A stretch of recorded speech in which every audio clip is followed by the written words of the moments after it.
Ms. Davies, you're recognized. Thank you, Mr. Chair. I can tell you for the last 12 years, I've been working with families that have lost their children to opioid addiction, fentanyl overdoses. And obviously, the numbers keep going up. In the last year, we've increased from 100,000 to 110,000 overdoses. About 80% of that is fentanyl.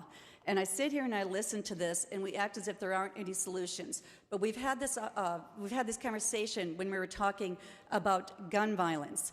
And right now, majority of fentanyl, which is killing, one pill kills like that, is coming across our border, and we're doing nothing to stop that. There's one solution right there. Why don't we stop the flow coming from the border?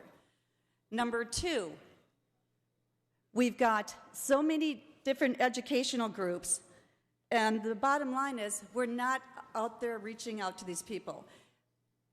I can't believe doing something like this. We look at trying to bring this forward, and this isn't the way to do it. I mean, does that save someone that's an addict or alcoholic that we just go ahead and say, hey, come over to the bar? We don't want you drinking on the street.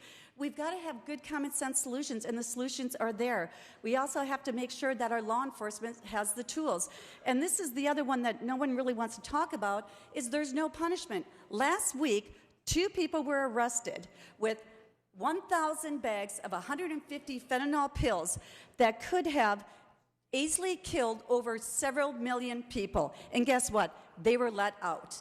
So if you really want to start doing something, common sense, we have got to have repercussions for those that are dealing. There is no repercussions. They don't care. They don't know. Maybe they do what's in this pill, but that doesn't matter. It takes about 5 cents to buy a pill of fentanyl.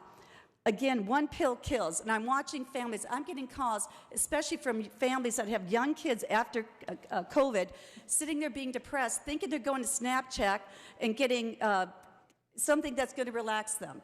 And guess what? There was fentanyl in it, and they died immediately. So when we start looking at this, we do have solutions out there, but nobody wants to do anything. So let's look at our borders, see what we can do, stop it from coming in, number one. We're always on the back end of something here, never in the front end.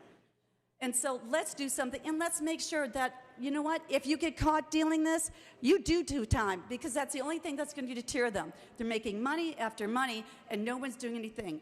Why bother? And this is going to be our solution, or this is an opportunity. Why don't we try the common sense solutions first, then we'll go into this. I ask for a no.